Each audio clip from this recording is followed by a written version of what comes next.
And today I have exciting news for me.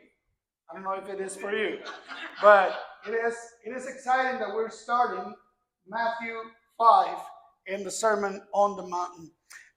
Sometimes we begin reading Sermon on the Mountain, and today we begin something that will go all the way through June.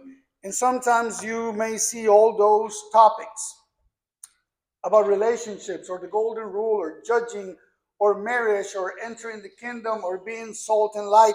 And sometimes you see all those topics, and sometimes we talk about those topics separately. And so we say, Jesus said this in the Sermon on the Mount. Now go and do this. Now go and do that. And some of the things we actually don't do. For instance, in the middle there, Jesus is going to say that if your eye causes you to fall, to take it out. No one here does that. And so sometimes we actually don't do exactly what it says. And so it may overwhelm somebody, and we might read the Sermon on the Mount, and we might ask, what to do about it.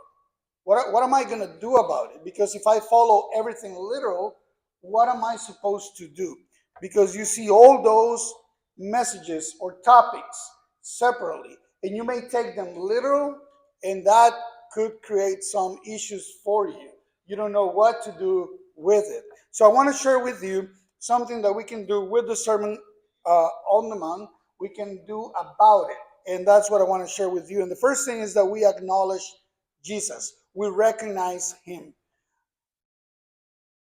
In the previous chapter, the last three verses in Matthew chapter 4 in verse 23, it says that Jesus went teaching, proclaiming the good news about the kingdom and healing everybody. And his fame spread out throughout, and he healed everybody. And so he got really famous, and then he went up on the mountain. Here's something that some people know, and I assume that some people don't know. And this idea of Jesus going up on the mountain, it was not something that just happened. One thing that we can understand is the idea between Jesus and Moses. See, in the Old Testament, there was a man who led God's people who went up on the mountain. He went up on Mount Sinai, and he got the 10 Commandments and many more commandments. But in this case, now Jesus is going up on the mountain. And so people, the Jewish people that knew about Moses going up on the mountain, recognize that Jesus is now going up on the mountain. There's the idea of Jesus as the new Moses in the New Testament. And if you remember, there's a time when Jesus takes Peter, James, and John and goes up on the mountain, and there's Moses next to him, and there's Elijah, and then they disappear, and then it's just Jesus. And then the voice from God says, "This is my son." And so the idea from Mount Sinai, going up on the mountain to the Sermon of the Mountain, we can see there the relation between Jesus and Moses, and Jesus as our new king. And that's what we need to acknowledge. Something that you can do with Matthew chapter 5, 6, and 7 is to recognize that Jesus is our king. There's a song that I absolutely love, and it's called "We Shall Assemble."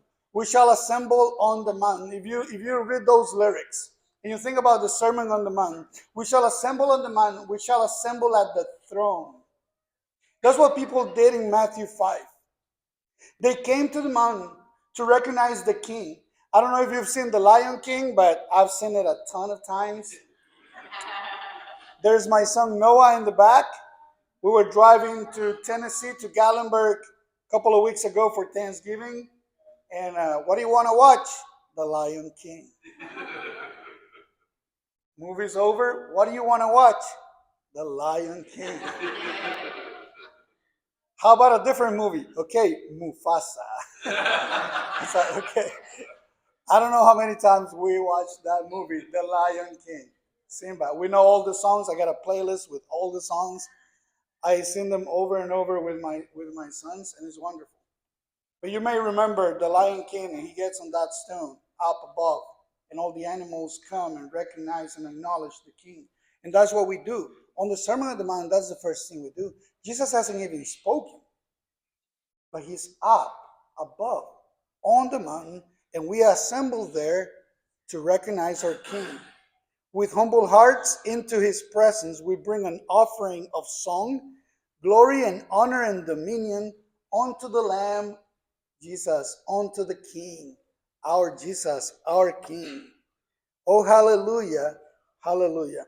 So I want to invite Caleb really quick, if we can sing this song together as an acknowledgement of Jesus, our King.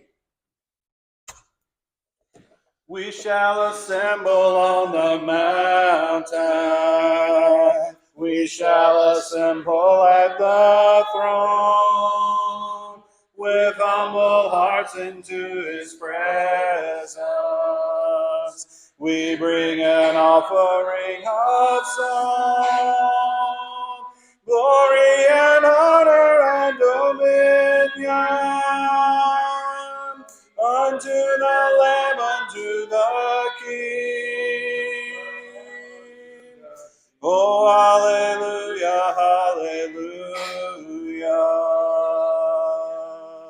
We sing a song of the redeemed. Thank you. So that we planted, by the way. I spoke to him last night about it. And that's what we do first. We acknowledge Jesus, we recognize him. And number two, we come to Jesus. There's this idea of acknowledging Jesus. Okay, so he's our King. Now we're going to go to him. And what happens is that at the end of chapter 4, those large crowds followed Jesus. But then verse 1 in chapter 5 says this: when he saw the crowds and he went up on the mountain, then he sat down, and then his disciples, the followers, came to him. If you are a disciple, if you're a follower of Jesus, this is what you do. You come to him. People were following Jesus. People knew who he was. There's a fame about Jesus. People have an idea of who Jesus is. And then there's people who become followers of him, and they follow Jesus. There could be a distance. But then he gets up on the mountain, and then you as a disciple have the opportunity to decide to come to him. That's what Jesus asked in Matthew 11. He said, come to me. Come to me, all ye who are weary and heavy laden. All of those who are burdened, come to me. And these are the people who are coming to Jesus in Matthew chapter 5. And so at the end of Matthew, it says, now therefore go. Come to me so that you can go. And as you go, you are making more disciples. And that's the chain. That's the idea that as you come to Jesus, then you go to make more disciples of Jesus who follow him, who make that decision to come to him. And that's what we can do also about the Sermon on the Mount, is to recognize Jesus and to decide to always come to him. Number 3, we beg for Jesus. This is an interesting word, beg. What does that have to do with the Sermon on the Mount? So now Jesus is going to speak in verse 3, and now we understand that Jesus, we need to acknowledge him and come to him and then beg for him. Why do I say that? Verse 3, those are the first words of Jesus. Blessed are the poor in spirit. Blessed are the poor in spirit. I would bet that at that time, if you took a guess of what Jesus' opening line was going to be, probably no one, no Pharisee or Sadducee or scribe, not even Gamaliel, could have guessed that Jesus' opening line was going to be this: blessed are the poor in spirit. But the word there in Greek for poor, tokos, also means beggar. So when you read about the beggar in the stories in the Bible, and you read about maybe Lazarus and that rich man, this is the word that appears there, a beggar. And so Jesus has this idea about the poor in spirit. Sometimes we read those words and we don't understand what it actually means. And in the Old Testament, the poor were those who cried out for God's help, depended entirely on Him for their needs, had a humble, that's a word right there, humble, being poor as a beggar, to be humble and contrite spirit, experienced His deliverance, and enjoyed His undeserved favor, such as in Psalms 86. If you understand anything about David, is that he wasn't poor, not financially poor, but he said those words, "Hear me, Lord, and answer me, for I am poor and needy." And something that we can understand from David is that his spirit was humble. This week, if you are in the opt-in text message for the congregation here, you received probably a lot of verses this week that Brother Jack sent to us. And I didn't tell him to send, except this one. I asked him, can you send Psalms 86 one of those days? Because I saw where he was going. The first 2 days, it was all about humbleness, a humble spirit. And I was like, is he talking about my lesson on Sunday? And I said, can you also send Psalms 86? So one of the mornings you got Psalms 86, 1 through 5. But every day, even this morning, if you got the text, you're going to see it's everything about being humble. And in light of this background, Jesus was describing his disciples as unworthy sinners who depend on God's grace for salvation. People who beg to Jesus. People who beg, please save me. Like at the end of chapter 4, they're all being healed and they're begging Jesus, please heal me. Physically, but then in chapter 5 is now a spiritual healing. And there's this idea of humbleness and arrogance. You can be humble or you can be arrogant. And I've said this before, but I'm going to say it again. Proverbs 6 tells us about 6 or 7 things that the Lord hates. And the first one on the list is to be arrogant. That's something that we don't want to do. On top of everything, even a scriptural divorce, whatever you may have in your list, on top of everything is being arrogant. The one thing you don't want to be. The one thing you don't want to be in God's eyes is to be arrogant. To say, I'm good. I'm saved. What I've done is enough. In this song that we just sang, we shall assemble on the mountain, we shall assemble at the throne. The second slide says this: with humble hearts into his presence, we bring an offering of song. But if you assemble on the mountain, like at the Sermon of the Mount, you assemble at the throne, just make sure that you have a humble heart into his presence. Coming here, the best way that you can come here is dressed in humbleness, spiritually. It's not a physical thing, it's a spiritual thing. And I pray that we are not arrogant, but rather humble followers of Jesus. That is one of my biggest prayers for the church, for the local congregation, and for the universal church, is that we can be humble followers of Jesus. And that will allow us to belong to Jesus. If we are able to acknowledge Jesus and then come to him and then beg to him for salvation, then we can belong to him. Jesus says, blessed are the poor in spirit, for theirs is. And this idea of for theirs is the kingdom of heaven. It's really interesting that the verb there is in present. For theirs is. See, the promises in chapter 5, verses 4 to 9, we're going to be seeing this in the following Sundays. They're all in future tense except this affirmation. It's the same affirmation in verse 3 and in verse 10. It's the one that opens the Beatitudes and the one that closes the Beatitudes. Blessed are, for theirs is. the kingdom of heaven. If you look at the list, you're going to see what I'm talking about. Verse 3 says, for theirs is the kingdom of heaven. Everything else is in future. For they will, etc. And then verse 10 ends with, for theirs is the kingdom of heaven. Both times. It's a nice bracket.